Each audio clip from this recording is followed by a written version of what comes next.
I don't know why there's an urge for me to share this. 2-3 दिन पहले मेरा एक दोस्त सरदार है, कॉल आई, दुआ कर दें इफाक भाई, सिचुएशन काफ़ी मुश्किल है। I-130 का इंटरव्यू पता है लोगों को? पता क्या होता है I-130 का इंटरव्यू? एंड उसकी बीवी जो है वो यहाँ के डर और खौफ से वापस चली गई और I-130 की इंटरव्यू डेट आ गई भी थी। कुछ सिचुएशंस ऐसी थी। मैंने कहा अच्छा ठीक है, दुआ करते हैं। दुआ की उसके साथ। मैं कहा तू जाएगा, तुझे जाने नहीं देंगे अंदर, इंटरव्यू डेट उसकी है, यू कैन नॉट गो इन, किसी लॉयर से बात कर ले। कह रहा नहीं आप बस दुआ करें। चलो ठीक है, दुआ कर लेते हैं। दुआ की, वो गया, अंदर भी चला गया, सुपरवाइजर से भी बात हो गई और उसका I-130 उसकी बीवी का अप्रूव भी हो गया। He called me and he said thank you for your prayers. जो दुआ कर रहा है उसको इतना यकीन नहीं था जो करवा रहा था उसको था कि कुछ हो जाएगा। मुझे था यार वो तुझे अंदर भी नहीं जाने देंगे, तो किसी लॉयर से पूछ। कह रहा फाक भाई बस आप दुआ करें, खुदावंद मेरी सुनेगा। और God did a miracle. God is a miracle worker. वो कहां से निकालता है सिचुएशंस हमारी सोचो समझ से बिल्कुल बाहर है। How did it happen? I don't know. How did even he walked in? मुझे नहीं पता, लेकिन खुदावंद ने ऐसा मुमकिन किया और वो अंदर जाके वो हो सका। कुछ अरसे पहले, मेरी शादी से कुछ 1 साल पहले, मैंने एक जॉब के लिए अप्लाई किया। Very famous company, it's one of the top 5 companies, जिसमें कहा जाता है कि अगर आप यहां पे काम कर रहे हैं यू आर गुड। प्लानिंग हमारी शादी की चल रही थी और मुझे यह था कि नौकरी तो है वो तो अच्छी होनी चाहिए शादी के लिए। काम के लिए अप्लाई किया, सब कुछ हो गया, एंड में उन्होंने मुझे इनकार कर दिया। No we can not hire you. I cried that day और काफी दिनों तक मैं उदास रहा, परेशान रहा, उदास रहा। मैंने कहा खुदा मैं चाहता हूं कि मैं अपनी फैमिली का ख्याल रख सकूं, मैं चाहता हूं कि मैं किसी तरीके से अपनी फैमिली के लिए प्रोवाइड कर सकूं, और मेरी उम्मीद तूने मुझसे छीन ली है। आई वॉज फ्रस्ट्रेटेड, और ये फ्रस्ट्रेशन में मैंने दुआ भी लिखी, और दुआ लिख के मैंने अमाउंट भी लिखी कि मुझे कितनी चाहिए, एस्टिमेट बजट लगाया। मैंने कहा इतनी होनी चाहिए ताकि मैं अपने खानदान का ख्याल रख सकूं। लेकिन फिर भी वो मुझे जॉब नहीं मिली। मेरी कोशिश के बावजूद, कुछ चीजें करने के बावजूद कि मैं किसी तरीके से उस जगह काम पे लग जाऊं। और यही बात मैं कुछ दिनों पहले अपने दोस्त से एक बात कर रहा था, तो मैंने कहा यार काफी अर्से पहले मैंने इस कंपनी के लिए अप्लाई किया था, मुझे जॉब नहीं मिली। तो मुझे कहता है फाक भाई अगर आपको वो जॉब मिल जाती तो कभी भी आप एज ए सेल्फ एम्प्लॉयड काम ना शुरू करते, और कभी भी आज आप बिजनेस ना करते, और कभी आप का बिजनेस ना होता तो मेरा घर पता नहीं कैसे चलता। There are so many times, there are situations that happens in your life जिसमें आपको लगता है कि आपकी सारी सिचुएशन जो है वो खत्म हो गई, but God has a plan. खुदावंद ने प्लान तैयार किया हुआ होता है। And at that time I thought there is a big block in my life. एक ऐसा ब्लॉक है जिसको मैं पार नहीं कर पा रहा। लेकिन खुदावंद मुझे क्या कह रहा था? That's not a road block. That is a stepping stone. हमारी जिंदगियों में कुछ ऐसी चीजें होती हैं जिसमें हम उस चीजों में से गुजरे होते हैं, हमें कुछ समझ नहीं आती कि ये क्यों हो रहा है, किस लिए हो रहा है, लेकिन वो सिचुएशंस जो होती हैं वो हमें खुदावंद के पर्पस के और करीब लेकर जा रही होती हैं। वो हमें खुदावंद के और नजदीक लेके जा रही होती हैं, और खुदावंद का जो प्लान है वो हम पर जाहिर कर रही होती हैं. God has a plan, and his plan is beautiful. But there are certain things that have to happen for that plan to be accomplished. There are certain things that need to happen for that plan to be accomplished. अजीजों, मुकाशवा की किताब, मुकाशवा का खत जो है, वो यूहन्ना रसूल ने ये बयान करने के कलीसिया को लिए कि आगे ये चीजें होना जरूरी हैं ताकि हम खुदावंद के पास जा सकें, ताकि खुदावंद की बादशाहत जो आनी है जमीन पर वो पूरी हो सके. हम जब भी मुकाशवा की किताब को देखते हैं, सुनते हैं या पढ़ते हैं, तो हर किसी का जो माइंडसेट है वो ये होता है कि ओ, it's a book of fear. एक डर है, एक खौफ है. मुझे याद है बचपन में कुछ लोग कहते थे कि मुकाशवा की किताब ना पढ़ो, पागल हो जाते हैं. कुछ ऐसे भी लोग कहते थे, बदरुएं आ जाती हैं, कुछ हो जाता है.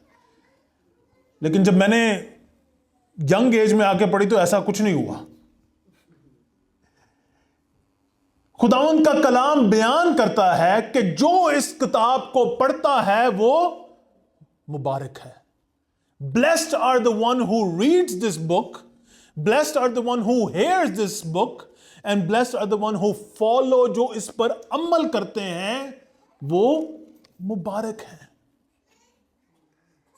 खुदावंद जो है वो अपने खादम के वसीले से कलीसिया को यह बयान कर देना चाहता है कि आगे कुछ चीजों का होना जरूरी है ताकि खुदावंद का आखिरी वक्त आए और कलीसिया जलाल पाए. This is a book of promise, this is a book of encouragement, this is actually a letter to 7 churches जो मुश्किल वक्त में से गुजर रहे हैं, और उनको बयान करने के लिए कि खुदावंद का एक अच्छा प्लान तुम्हारे लिए है. कॉन्टेक्स्ट सिचुएशन का यह है कि एशिया माइनर में और उस टाइम पे जो सिचुएशन है, एक कलीसिया के ऊपर बहुत जुल्म हो रहा है, इंतहा का जुल्म हो रहा है. कुछ स्कॉलर्स कहते हैं कि ये AD 70 के बाद, नेरो के टाइम में, या एक और बादशाह था जो रोमन एम्पायर था, डोमिशियस के नाम से, उसके टाइम में लिखी गई है. और इस टाइम पर जो है कलीसिया पर इतना जुल्म हो रहा था कि कोई हाल नहीं है. इनको किसी कम्युनिटी में, किसी गैदरिंग में पसंद नहीं किया जाता था, और ज्यादातर गरीब लोग जो थे वो क्रिश्चियंस थे. जिनको इनकार कर दिया जाता था, जिनको रद्द कर दिया जाता था, वो क्रिश्चियंस थे. पॉवर्टी में आपको नजर आते हैं क्रिश्चियनिटी. जो ऑफिशियल्स भी हैं वो भी कई दफा फर्क तरीके से बिहेव करते हैं ताकि उन्हें टॉर्चर ना किया जाए, परसिक्यूट ना किया जाए. अभी की जो आप परसिक्यूशन देख रहे हैं ना, ये कुछ भी नहीं है जो उस मुकाबले पे उस टाइम पर हो रही थी. आप लोगों ने कई मूवीज देखी होंगे जिसमें शेरों के सामने गरम तेल में डाल दिया जाता है और फर्क सिचुएशन में डाल दिया जाता है, यहां तक उनको जिंदा आग लगा दी जाती है कि तुम कहते हो कि तुम दुनिया की रोशनी हो, आज रोशनी बनाओ. जानवरों के साथ, घोड़ों के साथ एक बाजू, एक टांग बांध के, दूसरी टांग और दूसरा बाजू बांध के घोड़ों को दोनों डिफरेंट डायरेक्शन में दौड़ा दिया जाता है ताकि तकलीफ दी जा सके क्रिश्चियंस को. इस सिचुएशन में, इस पॉइंट पे यूहन्ना जो है वो ये खत लिख रहा है. और यूहन्ना जो है इस लेटर को जब लिख रहा है तो वो पेटमस के जजीरे से लिख रहा है. सिचुएशन ये थी कि रोमन जो सोल्जर्स थे उन्होंने यूहन्ना को खोलते हुए तेल में, ट्रेडिशन बयान करता है, खोलते हुए तेल में डाल दिया कि वो किस तरीके से मर जाए, और यूहन्ना को कुछ नहीं हुआ. और एंड ये हुआ कि उन्होंने कहा कि इसको इस जजीरे पे डाल दो, यहां पे रहे, ताकि ये और पैगाम जो है, खुदावंद का पैगाम, किसी तरीके से लोगों तक ना पहुंचा सके. और इस जजीरे पे लोनलीनेस में, अकेलेपन में, जब कोई पास नहीं है और खुदावंद का दिन आता है, संडे का दिन, तो वो क्या करता है? दुआ करता है। खुदावंद के सामने दुआ करता है, और जब दुआ करता है तो ये विजन खुदावंद का उसकी जिंदगी में जाहिर होता है, और खुदावंद से फर्क फर्क विंडोज दिखा रहा है, फर्क फर्क जगहें दिखा रहा है, फर्क फर्क बातें बयान कर रहा है, ताकि वो जान सके कि आगे क्या होगा। ये एशिया माइनर की कलीसियास को लिखा गया है।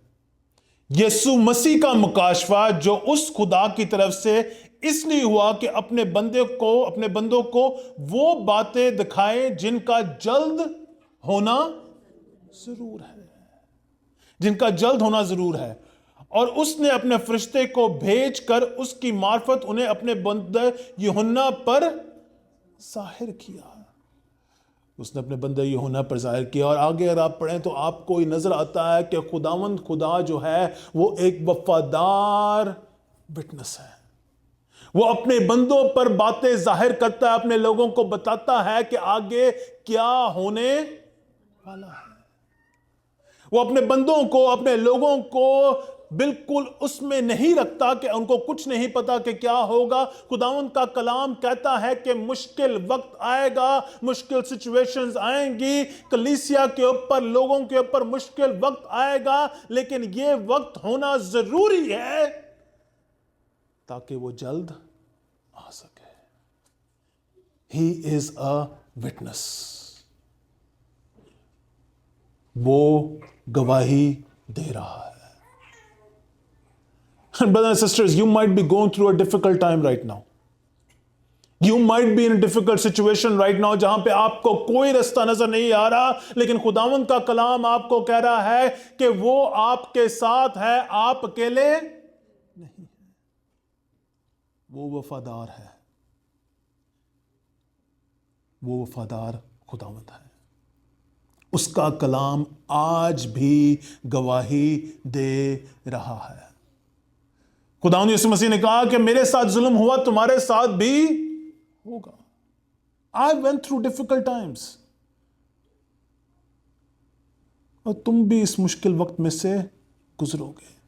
कलाम आज भी गवाही देता है और वो कह रहा है कि मुश्किल वक्त आएगा, लेकिन इस मुश्किल वक्त में सिर्फ तुम्हें मेरा कलाम ही सुकून और तसल्ली दे सकता है। वो आज भी गवाही दे रहा है। He is a faithful witness. दूसरी बात जो हमें याद रखने की जरूरत है कि जब इन मुश्किल वक्तों में से गुजरे हो, कि खुदा जो है वो इटर्नल किंग है। He is a king. चाहे दुनिया के बड़े बड़े किंग, उनको लगता है कि वो ही सब कुछ संभाले हुए हैं, हर किसी को लगता है कि वो कंट्रोल में है हर एक चीज के, लेकिन खुदा बयान कर रहा है कि he is the eternal king, he is the one who is holding everything. 8वीं आयत पढ़ते कोई मेरे लिए, पहला बाब उसकी 8वीं आयत। प्रभु परमेश्वर जो है और था और जो आने वाला है, जो सर्वशक्तिमान है, ये कहता है, मैं ही अल्फा और ओमेगा हूं। खुदा जो है, जो था और जो आने वाला है, यानी कादरे मुतलक, ये फरमाता है कि वही अल्फा और ओमेगा है।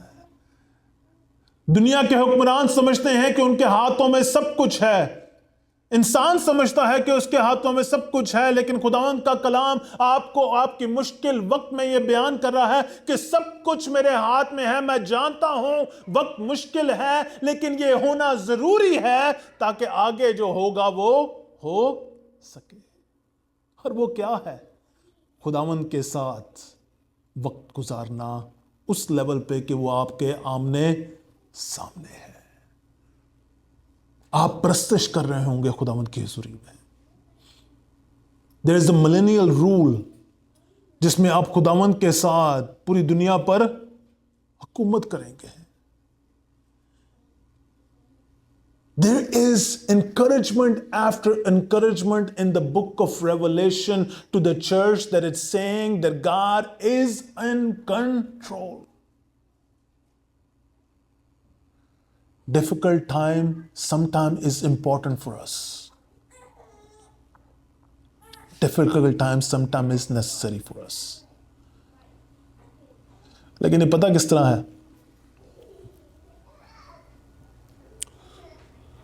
सोना जब बनता है, कभी आपने नोट किया है उसको क्या किया जाता है बार बार इंप्योरिटीज निकालने के लिए? तो पाया जाता है ताकि उसमें से इंप्योरिटीज निकल सके।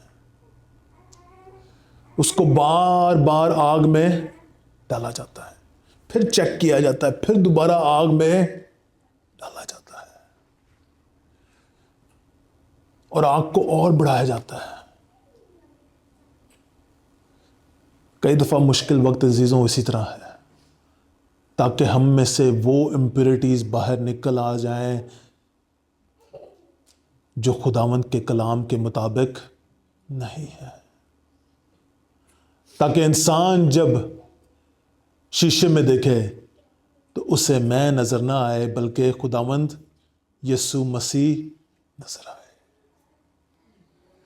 पौलुस रसूल कहता है कि अभी जब मैं शीशे में देखता हूं तो मुझे धुंधला दिखाई देता है, लेकिन एक वक्त आएगा जब मैं रूबरू देखूंगा।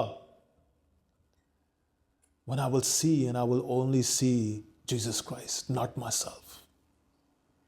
Pay attention to your conversations right now.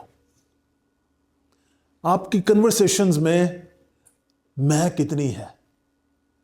आपकी बातों में अपने आप का नाम कितनी दफा आता है? आपकी सिचुएशंस में आप ये कब कहते हैं कि मैं आई एम समबडी?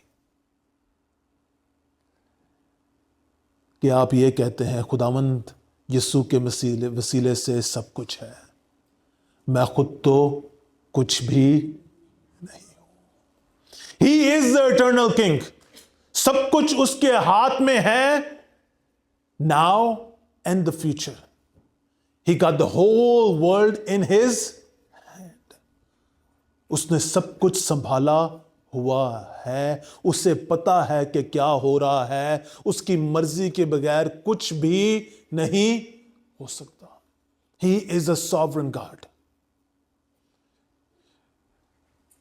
तीसरी बात जो हमें समझना जरूरी है मुकाशवा के पहले चैप्टर को पढ़ के, वो ये है कि वो एक अच्छा चरवाहा है। He is the true shepherd. 18वीं आयत कहती है, और जिंदा हूं, मैं मर गया था और देखो अब्दुल अबाद जिंदा रहूंगा, और मौत और अलम अरवा की कुंजियां मेरे पास हैं। बस जो बातें तूने देखी और जो हैं, जो इनके बाद होने वाली हैं, उन सब को लिख ले, यानी उन 7 सितारों के भेद जो तूने मेरे दाहिने हाथ में देखे थे, और उन सोने के 7 चिरागदानों को। वो 7 सितारे तो 7 कलीसियों के फरिश्ते हैं, और वो 7 चिरागदान 7 कलीसियां हैं।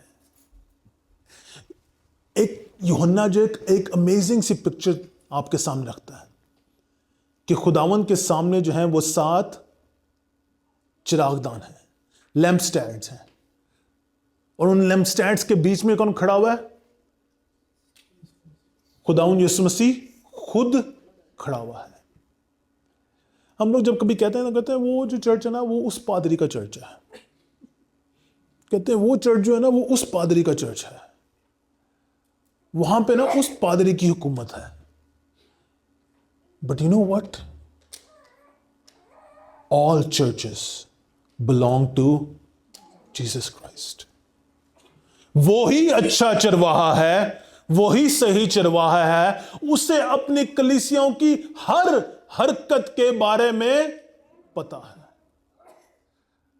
अगर आप आगे जाएंगे और चैप्टर दूसरा और तीसरा पढ़ेंगे तो आपको वो बयान करेगा कि वो कलीसियों की अच्छी बातों के बारे में भी बयान करता है और बुरी बातों के बारे में बयान करता है। कहता है ये कुछ चीजें जो हैं जिनसे मुझे तुमसे शिकायत है। Read that, go home and read the second and third chapter, और आपको नजर आएगा कि आपकी अपनी कलीसिया भी वहां पे नजर आएगी एक लिहाज से। हालांकि वो उस कलीसिया से बात कर रहा है, लेकिन वो आज की कलीसिया से भी मुखातब है। याद रखें, जब भी आप प्रोफेसी पढ़ते हैं, जब भी आप नबूवत की किताब पढ़ते हैं, तो उसमें डुअल इफेक्ट होता है। डुअल इफेक्ट क्या होता है कि कुछ इस मोमेंट में हो रही है और कुछ काफी अरसे बाद जाकर होगी। 666 का आप लोगों ने काफी ने सुना है नाम कि 666 होगा, right? Beast, mark of the beast, सब लोगों पर लगाया जाएगा, ये होगा वो होगा। क्या आपको पता है कि उस वक्त में भी होता था? जब तक कोई भी बखूर की ऑफरिंग रोमन एम्परर के स्टैचू के सामने जाकर नहीं चढ़ाता था, उसे मार्क नहीं लगता था कि वो जाके उस इलाके में तिजारत कर सके।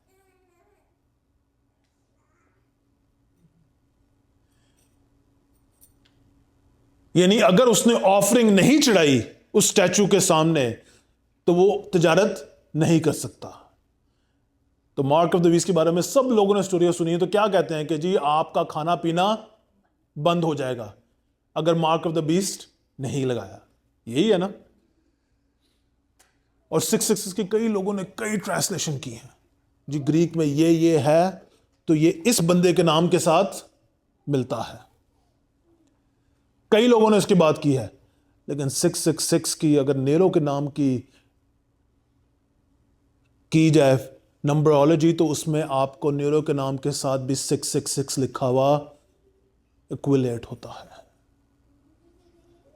All the prophecies in the Bible are for that moment and they are coming in future also. उस वक्त में ये हो रहा था। लोग तिजारत नहीं कर पा रहे थे जब तक मार्क नहीं लगता था और जब तक वो अपनी ऑफरिंग उस स्टैचू के सामने नहीं चढ़ाते थे। And there be time that will come कि हम भी शायद तिजारत या कोई चीज नहीं कर पाएंगे जब तक वो मार्क ना लगे। But in all that moment you have to understand कि खुदावंद का कलाम आपको क्या कह रहा है। वो ये कह रहा है कि तुम जो सब कुछ कर रहे हो, मैं अच्छा चरवाहा हूं, मैं तुम्हारा ख्याल रखता हूं, मुझे तुम्हारी परवाह है, मैं तुम्हारी हर एक सिचुएशन से वाकिफ हूं। और कलीसिया से वो कह रहा है मुझे पता है कि तुम क्या सही कर रहे हो और क्या सही नहीं कर रहे। और you can hide from the world, तुम हर किसी से छुपा सकते हो, लेकिन अपने चरवाहे से नहीं छुपा सकते। बच्चे माँ बाप से कई बातें छुपा लेते हैं, उन्हें लगता है माँ बाप को नहीं पता लगता।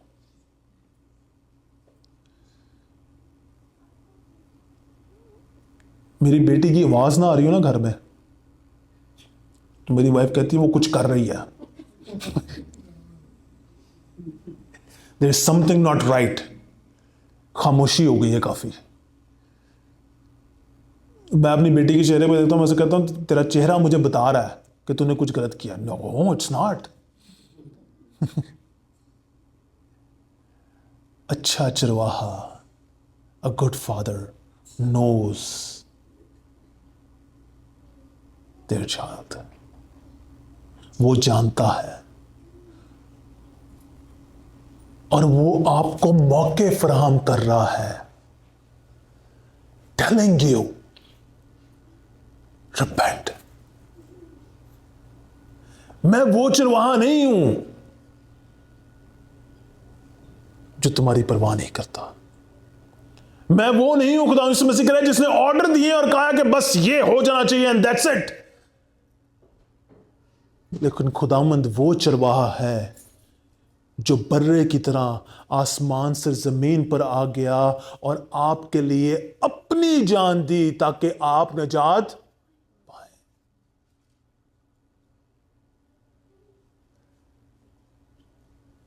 मैं मर गया लेकिन जिंदा हूं। मैंने अपने खून से, खुदा यीशु मसीह कहता है, देकर तुम्हें निजात दी। तुम हर वक्त मेरे सामने हो, all the time, every moment, right in front of him.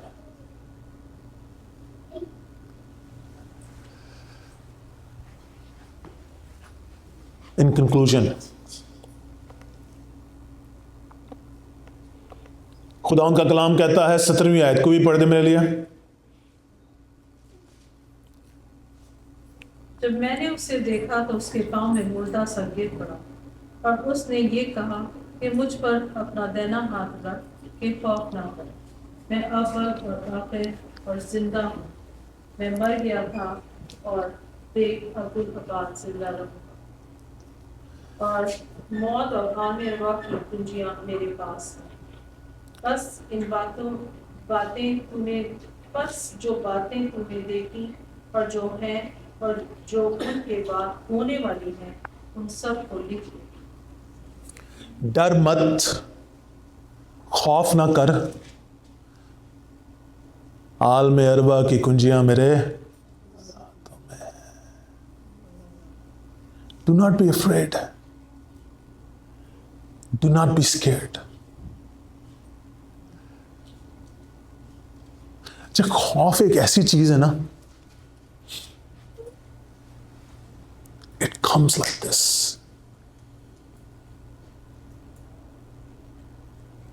Very easily.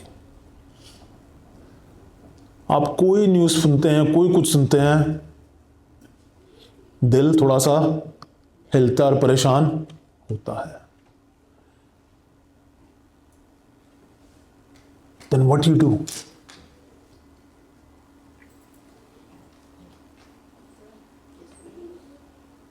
Believe what Jesus said. उसने क्या कहा है? डर मत, खौफ ना कहा, डरो मत। कलाम मुकद्दस में बार बार लिखा हुआ है, डरो मत, ईमान रखो, डरो मत, ईमान रखो। Do not be anxious about anything. खौफ ना कर, ईमान रख, खौफ ना कर, खौफ ना कर, खौफ ना कर। यहां तक कि कुछ स्कॉलर्स कहते हैं कि 365 दफा लिखा हुआ है कलाम मुकद्दस में, खौफ ना कर। Do not be afraid. Why? Because God wants you to have faith and trust Him. It is easy? No, it's not. But God says, अगर खुदावंद कहता है तो हमें उस पर ईमान रखने की जरूरत है। जब मुकाशवा की किताब पढ़ें तो ये याद रखें कि इस किताब को पढ़ने से बरकत है, मुबारक है वो। And I think you should all read it. Or yes, there will be things that it will not make sense to you. But there is blessing and encouragement कि मुश्किल वक्त में खुदावंद अपने लोगों के साथ है, वो उन्हें कभी अकेला नहीं छोड़ता। वो अब्दुल अबाद कादरे मुतलक खुदा है और उसने अपनी जान दी, और वही अव्वल और आखिर है, अल्फा और ओमेगा है। ट्रस्ट हिम, खौफ ना कर। मुकाशवा की किताब आपके दिलों में खौफ नहीं डाल रही, बल्कि कह रही है कि खौफ ना कर, क्योंकि मैं तेरे साथ हूं।